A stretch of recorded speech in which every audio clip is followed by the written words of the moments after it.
Jesús dijo a los sumos sacerdotes y a los ancianos del pueblo: ¿Qué les parece? Un hombre tenía 2 hijos, y dirigiéndose al primero le dijo: Hijo, quiero que vayas hoy a trabajar a mi viña. Él le respondió: No quiero. Pero después se arrepintió y fue. Dirigiéndose al segundo le dijo lo mismo, y éste le respondió: Voy, Señor, pero no fue. ¿Cuál de los 2 cumplió la voluntad de su padre? El primero, le respondieron. Jesús les dijo: Les aseguro que los publicanos y las prostitutas llegan antes que ustedes al reino de Dios. En efecto, Juan vino a ustedes por el camino de la justicia y no creyeron en él. En cambio, los publicanos y las prostitutas creyeron en él. Pero ustedes ni siquiera al ver este ejemplo se han arrepentido ni han creído en él. Palabra del Señor.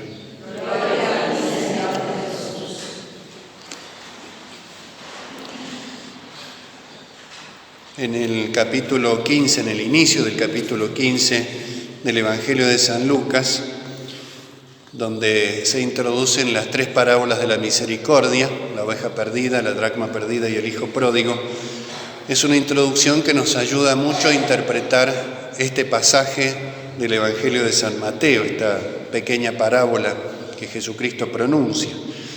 Porque nos dice allí San Lucas que mientras los publicanos, los pecadores, se acercaban a Jesucristo para escucharlo, en cambio los fariseos murmuraban diciendo: Este come con pecadores, establece alianza con los pecadores, como un signo de menosprecio, un signo de desprecio, un signo de rechazo a Jesucristo, una rebeldía contra la misericordia, una indignación porque Jesucristo es bondadoso, porque Jesucristo llama a los pecadores para que se conviertan.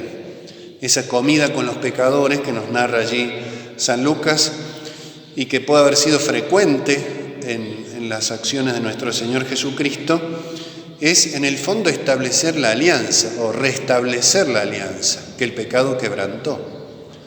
Y el hombre no puede volver a la alianza con Dios, a la amistad con Dios, si Dios no se acerca y es Él quien restaura la alianza, por supuesto, contando con la libertad del ser humano. Estoy a la puerta y llamo, nos dice el Apocalipsis. Si me abren, entraré y cenaremos juntos. Esa expresión tan preciosa del libro del Apocalipsis y tan profunda al mismo tiempo y tan concreta. Llama a la puerta del pecador y el pecador le abre, o puede tomar la triste decisión de cerrar para siempre esa puerta, el gran drama del fariseísmo. Jesús le dice esto a los sumos sacerdotes y a los ancianos del pueblo, a aquellos que tenían una especial responsabilidad religiosa en Israel, a aquellos que conocían más y mejor la palabra de Dios, pero que la habían desarraigado de su espíritu.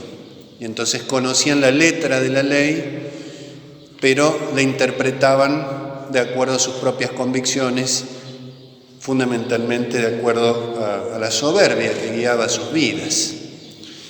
Y entonces esas son las 2 actitudes que van a aparecer claramente en la parábola del hijo pródigo después, que son las actitudes de estos 2 hijos de esta parábola.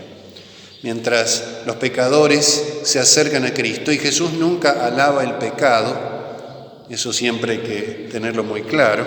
Esta proximidad con pecadores no es una aprobación del pecado, sino es una cercanía de salvación para destruir el pecado, contando con el arrepentimiento, que es lo que hacen aquellos que se aproximan a Cristo. Por eso al final les dice a los fariseos: ustedes ni siquiera al ver este ejemplo, un modo incluso hasta irónico, podríamos decir, de parte del Señor, porque si hay algo que los fariseos nunca iban a hacer era seguir el ejemplo de publicanos, pecadores, el pueblo que ellos mismos despreciaban, muchísimo menos iban a seguir el ejemplo de conversión, porque tenían ese corazón cerrado, ese corazón que no reconoce la propia falta y sobre todo, lo más grave, no reconoce la misericordia de Dios.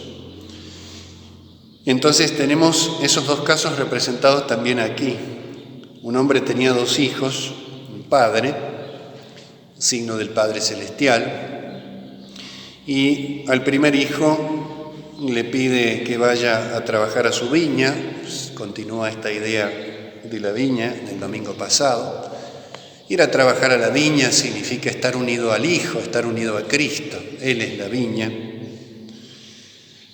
Le dice hijo, esa palabra tan fuerte, tan intensa, porque expresa el vínculo más profundo con Dios, nuestra filiación.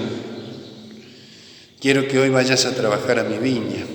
El Padre que revela la voluntad de salvación, porque este padre no le pide a ese hijo que vaya a trabajar a la viña porque él tenga necesidad, como lo decíamos también el domingo pasado, sino porque ese hijo, es decir, nosotros, tenemos necesidad de estar unidos a Cristo para llegar al Padre por Cristo.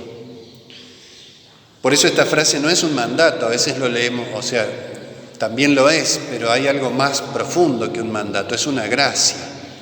A veces lo leemos como un simple mandato de un gran señor que le pide a su hijo que vaya a trabajar, que vaya a hacer algo a su viña.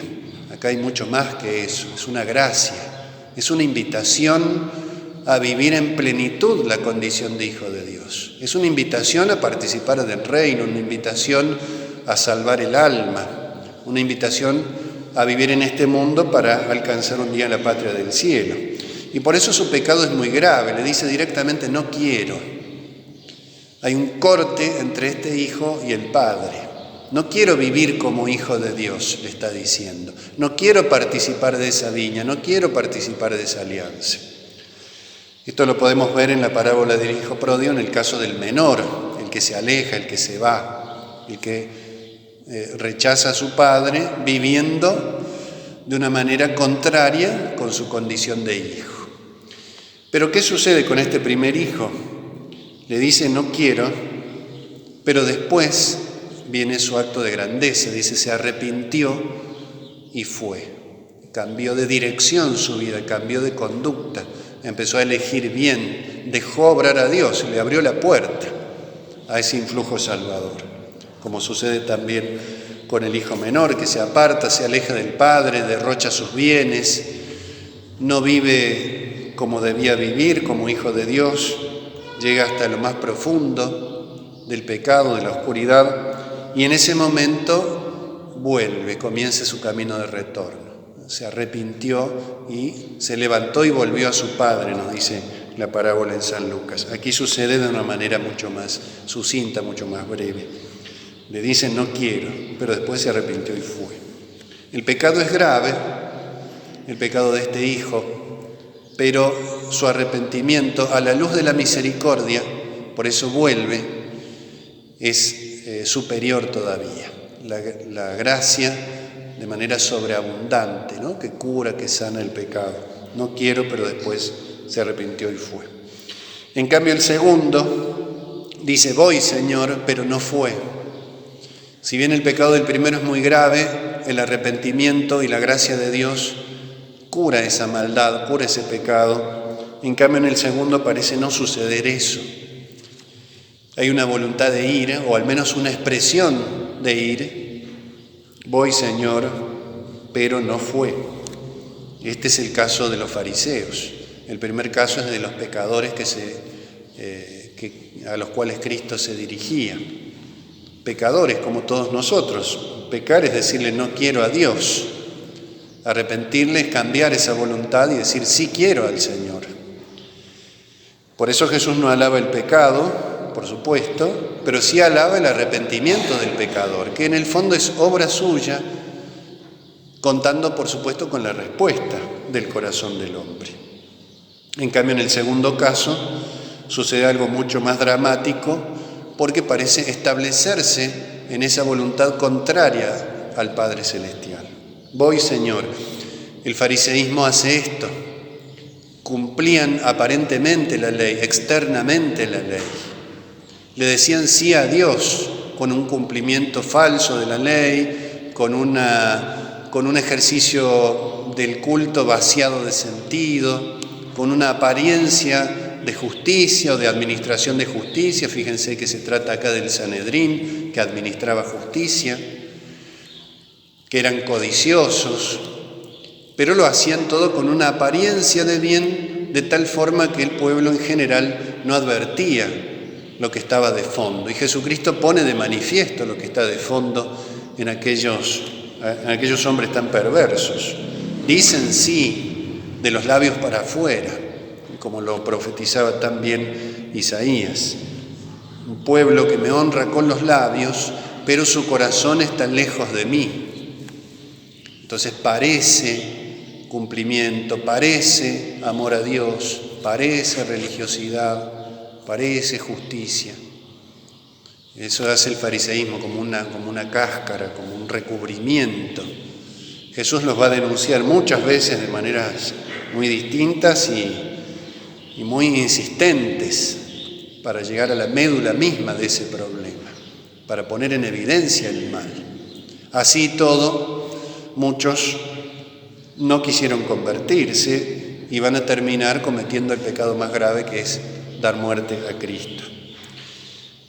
Los fariseos le responden, el primero es el que cumplió la voluntad, responden bien, su respuesta es precisa, es exacta. Y Jesucristo aprovecha esto como buen maestro para mostrarles que ellos son los que proceden mal. Los pecadores a los cuales los fariseos desprecian se convierten, y ellos que tienen todos los medios para conocer con profundidad la palabra de Dios no lo hacen. No lo hacen ni en la teoría ni en la práctica. No siguen los buenos ejemplos. ¿Por qué? Porque la soberbia había llenado sus corazones. La soberbia ciega el alma e impide no solo seguir los ejemplos buenos, sino hasta ver los ejemplos buenos. Ciegos que guían a otros ciegos, así les dice Jesucristo en otra parte. Tenemos entonces estos dos hijos, uno que dice que no y después va, uno que dice sí y después no va. Pero ¿qué hay en el fondo de esta parábola? Porque hay algo más que no está a primera vista. Porque hay un hijo que dijo que sí y fue, que es el propio Jesucristo. Jesús está de fondo acá, como está de fondo también en la parábola del hijo pródigo. Jesús es el Hijo con mayúsculas que dice sí al Padre Celestial, que le dice voy al Padre Celestial, que viene al mundo para redimirnos, pero no solo se lo dice, sino que lo hace. Esa es la grandeza que está de fondo en esta parábola. Es el remedio para estas dos clases de pecados, en la medida en que el pecador quiera arrepentirse, en la medida en que el fariseo quiera reconocer a Cristo. Algunos lo hicieron. Tenemos el caso de San Pablo, por ejemplo, y algunos otros que aparecen en el Evangelio. Pero esta es la clave de la filiación verdadera. Ninguna de estas dos opciones. Por supuesto que la primera opción, la grandeza está en arrepentirse, pero la idea es no apartarse, hacer lo posible por decirle siempre sí al Señor y vivir de manera conforme con esa palabra. Nos dice el comienzo del Evangelio de San Juan, cuando narra en una frase muy breve la encarnación: el Verbo se hizo carne y habitó entre nosotros. El Verbo, la palabra, diciéndose, se hace carne. O la Virgen María también, cuando escucha las palabras de la Anunciación: hágase en mí según tu palabra. Siempre está la palabra y el hecho efectivo que se sigue de esa palabra, de esa aceptación. Y este es el gran ejemplo que debemos tomar para nuestras vidas. Pidámosle a Jesús entonces que nos conceda esa gracia de, si nos apartamos de Él, volver. Siempre nos va a llamar hasta el último instante de nuestra vida, y eso es lo que nos da esperanza, pero también imitar lo que está de fondo, que es Él mismo, de manera que siempre digamos sí al Señor y siempre vivamos toda nuestra vida de manera conforme con su voluntad. Pidamos humildemente al Señor que nos conceda esa gracia. Que así sea.